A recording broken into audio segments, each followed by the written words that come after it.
Baba yetu yetu liye mbinguni yetu yetu amina. Baba yetu yetu liye jina lako weli tukuzwe. Baba yetu yetu liye mbinguni yetu yetu amina. Baba yetu yetu liye jina lako weli tukuzwe. Olá, eu sou o Pai Marcelo de Logum Edé. Venho aqui mais uma vez com o nosso programa Mãe Terra, com informação e cultura, para adentrar a casa de todos os telespectadores da TV Com Santos. Bem, como havia dito no programa anterior, a meu pedido, por uma conversa tão maravilhosa e produtiva, tivemos que fazer o segundo programa com a minha grande amiga. Aqueles que não pegaram o primeiro programa, eu vou dizer aqui algumas coisas sobre ela. Doutoranda em Educação pela Unisantos, mestre em História Social pela USP, pós-graduada em Gestão Educacional, além de ser especialista em História da África e do Negro no Brasil pela USP. Professora universitária, atua na área da História de Santos e sobre as questões relacionadas à diversidade étnica no âmbito educacional na Secretaria Municipal de Educação de Santos. Minha querida amiga Sandra Regina Pereira Ramos, muito obrigado por você ter aceito mais uma vez o nosso convite, pois a conversa do programa anterior foi maravilhosa, produtiva, nossos telespectadores se acharam contemplados de uma certa forma, informados, situações que não conheciam e que você pôde clarear aqui, esclarecer com maravilhosas informações.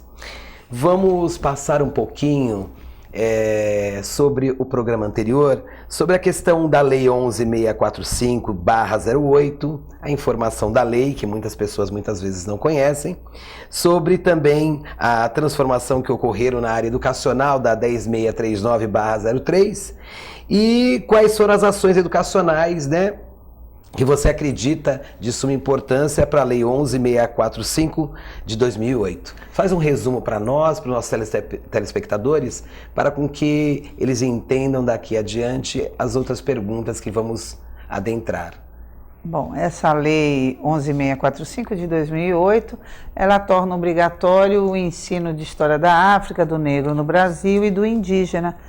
Toda essa história que muitas vezes foi colocada de lado nos nossos livros didáticos, nos currículos das escolas. Então, desde 2003, nós temos a obrigatoriedade do ensino de História da África e do Negro no Brasil. E em 2008 veio aí a inserção da cultura indígena. Então, essa lei modificou a forma de como a educação trata com as questões da diversidade étnica no ambiente escolar. Porque nós tivemos que rever a nossa história, rever a nossa literatura, as práticas didáticas em sala de aula, né? Os nossos heróis passaram a ser outros também, não só os nossos heróis brancos, mas o reconhecimento, Sim. Por exemplo, que Machado de Assis era afrodescendente. Então, houve uma reformulação tanto nos currículos e hoje em dia, paulatinamente, nos livros didáticos, né, que carregavam toda uma proposta de uma história europeia, de uma visão europeia, e hoje em dia nós estamos contemplando as etnias que são formadoras da nossa sociedade, mas com uma história real. No programa anterior, Sandra, você tinha citado sobre a questão de livros didáticos, muitas vezes com alguns erros, né? Sobre a questão do negro, a valorização do negro, ou a história do negro, no modo geral. O que você pode nos falar sobre isso e até trazer como informação, porque esses materiais são materiais do povo, né? Da sociedade, até por conta dos nossos impostos, são os direitos e deveres. E o que você tem para falar, embora você está numa rede, né? Numa rede pública, e que há essa ocorrência, só que é de cima para baixo? Então, a escolha dos livros didáticos, ela é muito importante, porque às vezes é o único instrumento que o professor e o aluno têm para trabalhar em sala de aula. Isso nas redes públicas, principalmente. Mas eu acho que a rede privada também tem que se atentar para esses livros que são solicitados para a aquisição dos seus alunos, porque às vezes eles trazem equívocos como você só ter uma criança, o corpo humano só branco, não contemplar as outras etnias, né? Os heróis que são colocados, só os heróis brancos, o continente africano mal é tratado no livro de geografia, se é tratado é lá no último ano do 9º ano, né? Quando realmente não vai ser dedicado tempo suficiente para estudar os 56 países que fazem parte do continente africano. Então, o livro didático é muito importante. Na rede pública, nós temos aí a disponibilização pelo governo federal. O critério utilizado para a escolha desses livros, dessas coleções, esse critério não é nosso. Esse critério é do governo federal. Chegam aqui as coleções que o governo federal escolheu. E muitas vezes essas coleções não contemplam a Lei 11.645. Não, quer dizer, não inserem de uma forma abrangente, né? A história irreal, a história do negro, trazendo a população negra e indígena também como fatores, como protagonistas do crescimento e do desenvolvimento da sociedade brasileira e do país como um todo. Então, isso que é lamentável. Que é lamentável, porque se o aluno... às vezes nós temos aí no Brasil, um Brasil muito grande, diverso em suas condições, nós temos alunos que têm que ir de barco para estudar. Muitas vezes lá não tem a internet, né? Não tem como outros acessos de conhecimento. O acesso de conhecimento vai ser por meio do livro didático. E esse livro didático, muitas vezes, não contempla a sua etnia, a sua história. Sim. E a história da população brasileira, como um todo, tem que estar retratado nesses livros didáticos. E é de se dizer também, né, Sandra, que a grande composição do negro e afrodescendente no nosso país é já registrada, né, por vários órgãos que fazem esse tipo de pesquisa, né? Então, o Brasil é um país composto com uma grande maioria da etnia negra e afrodescendente, né? 54%, né? Já acima declarados, né? Porque tem muitos também que não se acham, até, e não por culpa dessas pessoas, mas justamente durante 300 anos de escravização dessa população negra, depois mais 100 anos de uma escravização não no papel, extraoficial dessa população, fez com que a autoestima e as políticas de branqueamento... Até por medo mesmo de se identificar como negro. A gente sabe muito bem disso, que isso ocorre como afrodescendente. Não, acaba não se declarando. Não, eu sou moreno, né? Eu sou pardo. E não é por vergonha, é por medo de sofrer da opressão, o racismo, o preconceito, que a gente vê diariamente, casos extremos, absurdos, né? Principalmente na mídia social, né? Verdade. E é de se dizer sobre a questão que, quando você fala do negro e da história do negro, acho que essa história não tem que ser retratada nesses livros didáticos de um Brasil de colonização, mas sim de um negro de África, né? A sua sociedade africana, o engenheiro que ele já fazia lá, o médico que ele já faz lá, o rei, a rainha, o príncipe, a sociedade rica e juntamente com a própria natureza, né? Nunca foi interessante para os colonizadores e depois para o nosso império, né, valorizar o negro, porque como você vai escravizar uma pessoa que tem as mesmas condições intelectuais que você? Então você tem que justificar essa escravidão. Como é que você justificava, né? O governo justificava a escravidão porque a população negra não tinha condições de acessar a cultura, não tinha condições intelectuais de exercer determinadas funções, e você vê que até hoje essa mentalidade ainda está... Colonizadora ainda, colonizadora, né? Exatamente, colonizadora ainda está na cabeça de muitos brasileiros. Sandra, eu acompanho o seu trabalho há muitos anos, né? Somos amigos aí, somos companheiros de luta, ativistas e militantes do movimento negro. E eu gostaria que você falasse um pouco, né? Desde lá de trás, né, na sua movimentação, mobilização e conscientização, num trabalho muito amplo sobre a questão do negro dentro da formação escolar, ou justamente a capacitação, seria mais bem dito, sobre a questão da capacitação dentro da Secretaria de Educação, e isso ampliando para todas as escolas públicas. O que você tem para me falar sobre isso? Porque eu já fiz até parte lá atrás, né, de um pequeno projeto e uma pequena contribuição sobre a capacitação. Quais são os desenvolvimentos de lá para cá, Sandra? Foi um caminho repleto de obstáculos, né? Porque, como eu falei, nós temos 300 anos de uma sociedade escravocrata, mais 100 anos de uma sociedade com essa herança escravocrata, onde se estabelece o racismo. Então, você mudar a mentalidade das pessoas, independente de serem professores, pais de aluno, é muito difícil. Sim. Então, desde 2004, eu mesma fui buscar conhecimento, porque a faculdade que eu fiz não contemplou como deveria lá no século passado, né? Sim.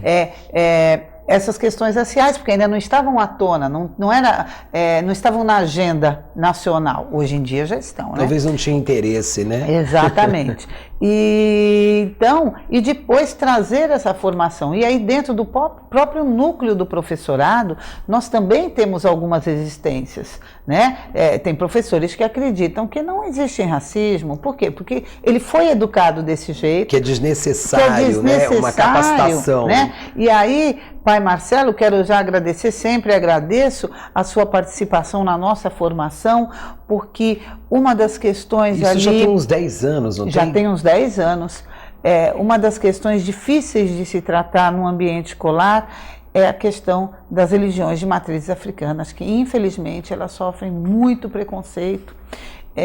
Nós temos uma disciplina de ensino religioso, onde nós não professamos religião. Sim, claro. Né? Nós somente damos conhecimento para o aluno, informação sobre a história das religiões, e nós encontramos, às vezes, muita resistência quando tratamos das religiões de matriz africana. E você foi parte fundamental para a quebra deste paradigma com os professores naquele momento no curso. Porque eu recordo de que naquela época eu falei algo muito importante, que muitos não têm conhecimento, que falar da África sem falar das religiões de matriz africana é impossível, porque o africano ele foi tão sábio na sua questão de amarrar a sua sociedade com a sua cultura e religiosidade num único objetivo, numa só vivência. Bem, mas eu vou ter que ir para um breve intervalo e vamos adentrar aí a grandes perguntas maravilhosas que eu tenho certeza que nossos telespectadores gostariam de ouvir da sua pessoa. Vamos para um breve intervalo e já voltamos já.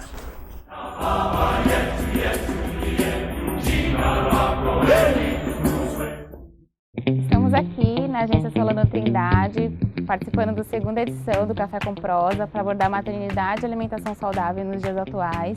Tivemos uma manhã muito prazerosa, acolhedora e afetuosa com diversas mães e as pessoas que puderam estar participando nessa quinta-feira. Foi um dia de troca, um dia de experiências e muito mais que pode vir a construir o dia a dia de uma mãe na rotina caótica de São Paulo. O maior desafio de trazer uma alimentação saudável para o Tom é mudar meu próprio hábito de alimentação. Eu tento ser a minha melhor versão, então ele me inspira muito a me alimentar melhor e a trazer as coisas mais diversas, pensar, bolar coisas diferentes para conseguir fazer com que ele nutra desde sempre hábitos muito mais saudáveis do que aqueles que eu tive quando eu era criança.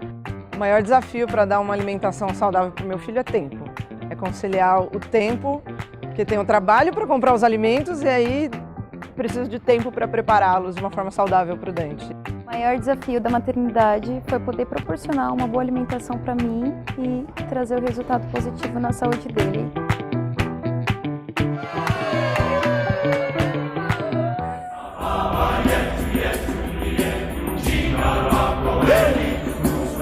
Bem, estamos voltando mais uma vez com o programa Mãe Terra, aqui com a nossa convidada Sandra Pereira, minha amiga maravilhosa.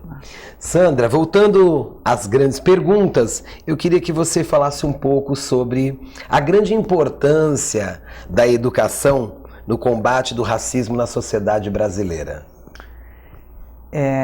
Eu acho que é uma das questões mais importantes para nós quebrarmos esse ciclo de preconceito racial e de discriminação racial que nós temos na nossa sociedade, né?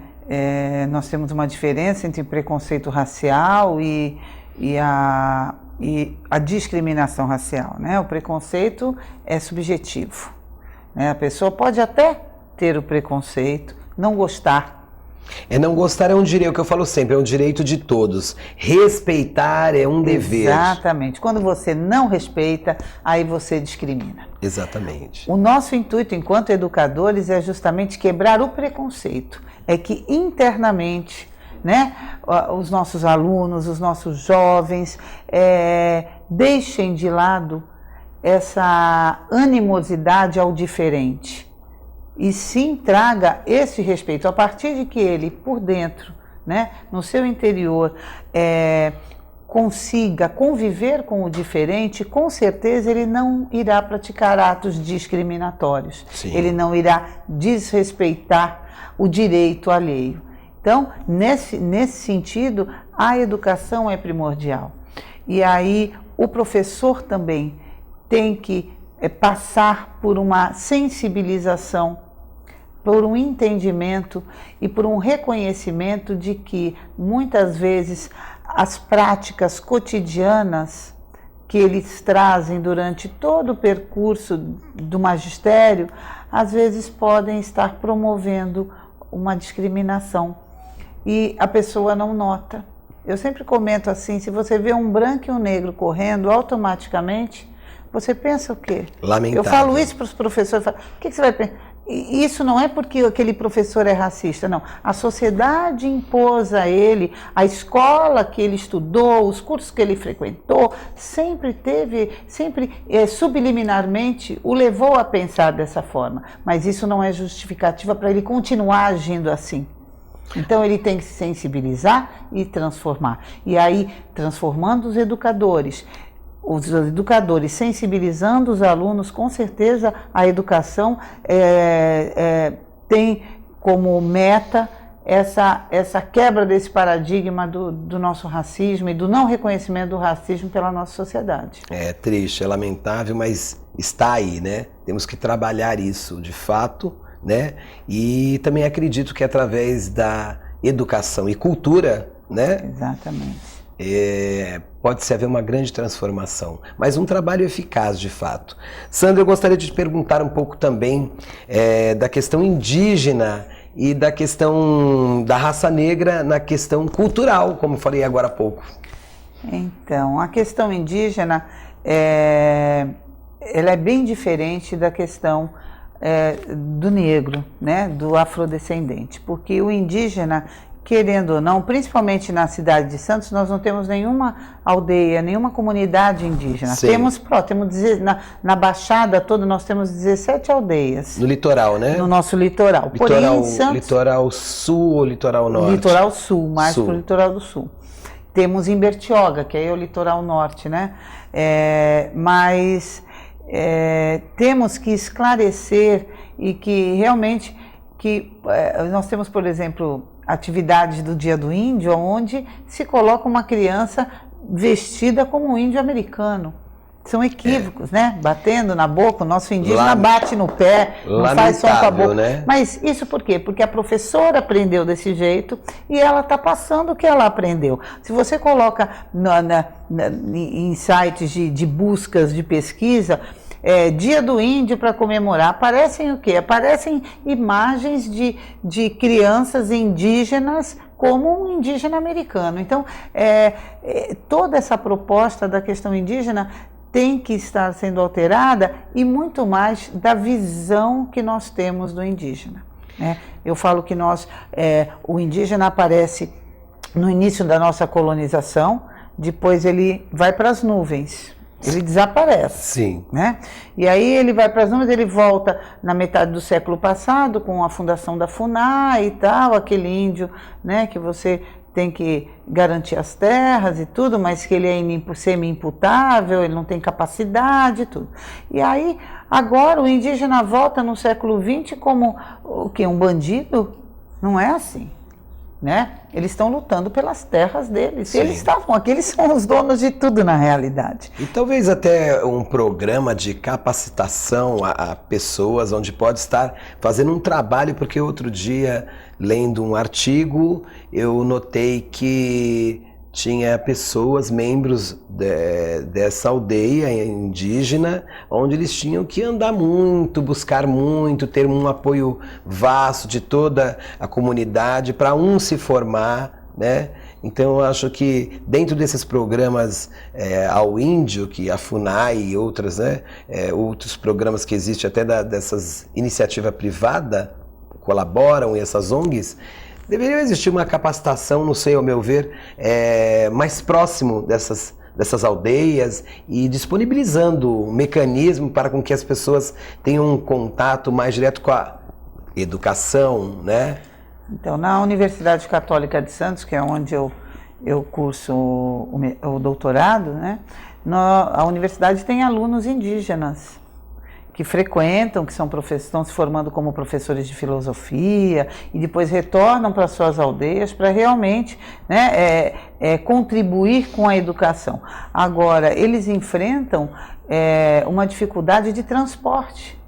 Acredito. Porque os municípios não custeiam esse transporte. Sim. E aí as pessoas às vezes que ligas falam, mas por quê? Se não pagam para mim, por que vão pagar para o indígena? A gente não pode tratar os desiguais de forma igual, né? Nós temos que ter uma isonomia. Justiça se faz tratando os iguais de forma igual e os diferentes de forma diferente. Sim. Não vamos comparar a nossa vida com a vida do indígena. Ele tem as suas culturas. E não é porque ele é indígena que ele não pode ter celular, que ele não pode usar roupa. Não são as vestimentas e nem o uso do celular que o faz indígena, é a sua cultura. Ou que desfaz, né? Exatamente. Ou que descaracteriza, né? Na verdade, as pessoas quando falam do indígena, ou do índio, no caso, já o vê de penacho, tem que andar de penacho. Exatamente. Não, e a coisa não funciona dessa forma, né? Até porque quando você fala de socialização, você tenta trazer para dentro desta mesma sociedade uma forma mais igualitária. Claro que existe uma coisa ou outra que acaba distinguindo a diferença, né? Porque há diversidade de fato, mas dentro de uma normalidade as regras são a mesma, né, do sistema. Exatamente. Então, eu queria saber sobre os programas sobre isso. O que você pode estar falando também sobre os assuntos da Secretaria de Educação, quais são os mecanismos que está ocorrendo ao longo desses anos de seminário ou de palestra, algo nesse sentido? Olha, a gente fala, é um trabalho de formiguinha, um trabalho difícil, mas que depois de 14 anos de um efetivo trabalho, nós estamos colhendo os frutos. E aí esses frutos se refletem no número, na quantidade de projetos desenvolvidos pelos professores, que passaram também por formação da Secretaria de Educação, e eles são desenvolvidos nas escolas. Então nós temos aqui o Prêmio Educador Santista, que premia atividades e projetos de valor, que são desenvolvidos dos 20 primeiros classificados para esse ano, 5 são voltados para a questão racial, diante de tantos temas que nós temos na área da educação para se desenvolver com os alunos. E o primeiro e o terceiro lugar, os premiados, foram projetos voltados para a questão racial. há 3 anos nós começamos a desenvolver um seminário das escolas públicas pela diferença, com a parceria com o Estado, e onde também os professores apresentam seus projetos. Hoje em dia nós temos que ampliar esses dias, porque só estamos em um, para poder contemplar inúmeros projetos desenvolvidos na escola. Isso é a aplicação da lei, né? Nós estamos vendo que os professores com formação, os alunos com projetos, nós temos o roteiro étnico que fazemos com professores e alunos, que é um roteiro histórico, né? No centro da cidade, voltado para a história do negro, para a participação do negro na construção e no desenvolvimento da nossa cidade. Então, todas essas propostas, elas têm dado frutos e mostrado que a lei está sendo aplicada. Chegar a 100% de todos querendo falar sobre diversidade étnica, isso é um sonho conquistável,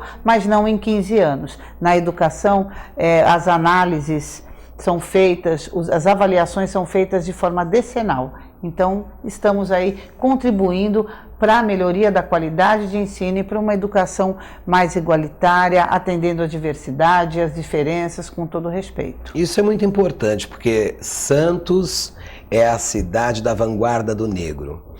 Bem, nosso assunto se estende, se a gente pudesse, ficaríamos aqui mais tempo, mas infelizmente, Sandra, nosso tempo é curto, mas numa outra ocasião, com certeza quero trazer você, outras pessoas também ligadas a todo esse movimento, a esse trabalho maravilhoso que vocês vêm executando ao longo desses anos, e quero fazer meus agradecimentos e quero que você deixe aqui suas considerações.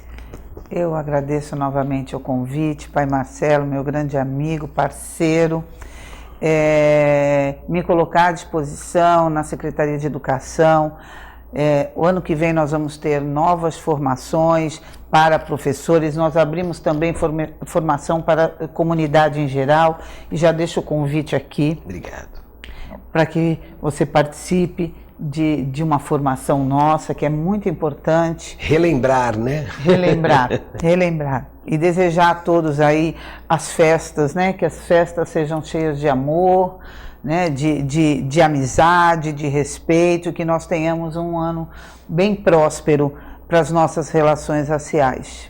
Como havia dito, nosso programa é curto, mas é grandioso. Quero fazer aqui meus agradecimentos ao nosso grande amigo, parceiro, Augusto Capô de Casa, a toda essa equipe maravilhosa da TV Com, né, que é Gisele, o Reale e todas as pessoas daqui, né, que sempre nos recebem com muito carinho. Quero também agradecer meu amigo Felipe, da Floricultura, que sempre manda esses arranjos lindos, né, da Gardênia. Ao Rogério, que é o nosso assessor aí, que sempre está nos ajudando, né? Ao Bruno, também, que é um dos atuantes aqui na TV, juntamente com o Reale, com a Gisele, todos eles aqui. O meu querido diretor, o Marques, também. Beijo grande, Marques, para você, sempre aí atuando na nossa procissão. E quero fazer também um convite a todos vocês já agora, dia 14 de janeiro de 2020, às 8 horas da noite no Teatro Municipal, teremos uma noite cultural, onde teremos várias apresentações e vamos ter uma abertura de uma vernissagem das fotografias dos 20 anos da procissão de Iemanjá de Santos. E já está convidada a minha querida amiga Sandra. E obrigado a todos vocês por mais um programa Mãe Terra. Até a próxima. Muito axé. Baba yetu yetu liye mbinguni yetu yetu amina. Baba yetu yetu liye jina lako weli tukuzwe. Baba yetu liye mbinguni yetu amina. Baba yetu